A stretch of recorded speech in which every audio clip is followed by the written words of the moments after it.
नमस्कार मित्रों, आनंद कृष्णा चैनल पर मैं गंधर्व आनंद आप सबका हार्दिक स्वागत करता हूं।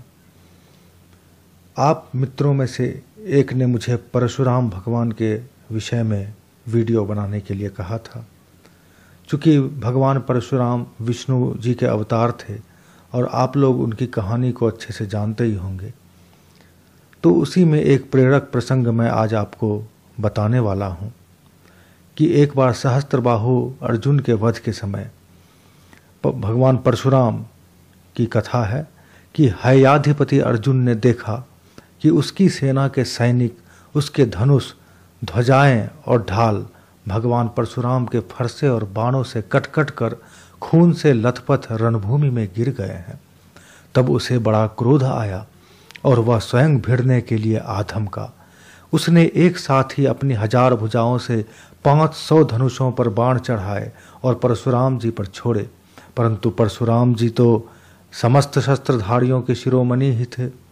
उन्होंने अपने एक धनुष पर छोड़े हुए बाणों से ही एक साथ सबको काट डाला। अब हैयाधिपति सहस्त्रबाहु अपने हाथों से पहाड़ और पेड़ उखाड़कर बड़े वेग से युद्ध भूमि में परशुराम की ओर झपटा, परंतु परशुराम जी ने अपनी तीखी धार वाले फरसे से बड़ी फुर्ती के साथ उसकी सांपों के समान भुजाओं को काट डाला। जब उसकी बाहें कट गई तब उन्होंने पहाड़ की चोटी की तरह उसका ऊंचा सिर भी धड़ से अलग कर दिया। पिता के मर जाने पर उसके 10,000 लड़के डर कर भाग गए।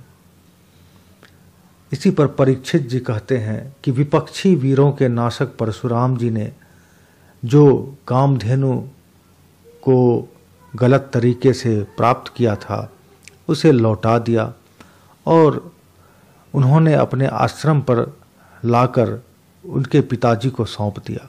और महिष्मती में सहस्त्रबाहु ने जो कुछ किया था सब अपने पिताजी तथा भाइयों को कह सुनाया।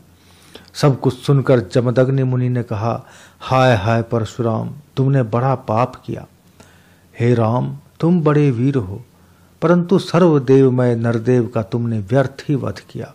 बेटा, हम लोग ब्राह्मण हैं, क्षमा के प्रभाव से ही हम संसार में पूजनीय हुए हैं, और तो क्या, सबके दादा ब्रह्मा जी भी क्षमा के बल से ही ब्रह्मपद को प्राप्त हुए हैं। ब्राह्मणों की शोभा क्षमा के द्वारा ही सूर्य की प्रभा के समान चमक उठती है।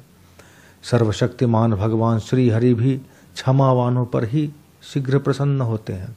बेटा, सार्वभौम राजा का वध ब्राह्मण की हत्या से भी बढ़कर है। अब जाओ, भगवान का स्मरण करते हुए तीर्थों का सेवन करो और अपने पापों को धो डालो।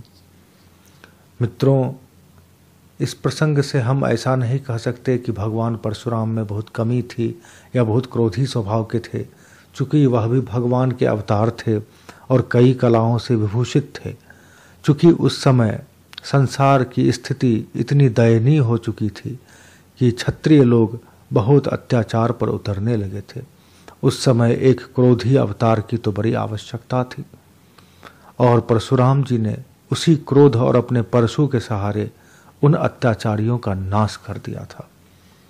ये विश्व के कल्याण के लिए ही भगवान अलग अलग तरह के अवतार को धारण करते हैं और तरह तरह की लीलाएं करते हैं।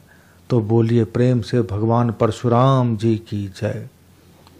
दोस्तों, अगर आपने हमारे चैनल को सब्सक्राइब नहीं किया है तो सब्सक्राइब कर लें, साथ ही बेल आइकॉन दबाना ना भूलें और ऑल पर क्लिक कर दें ताकि हम जो भी वीडियो बनाएं वो सबसे पहले आप तक पहुंचे। आप सभी मित्रों को सादर नमस्कार।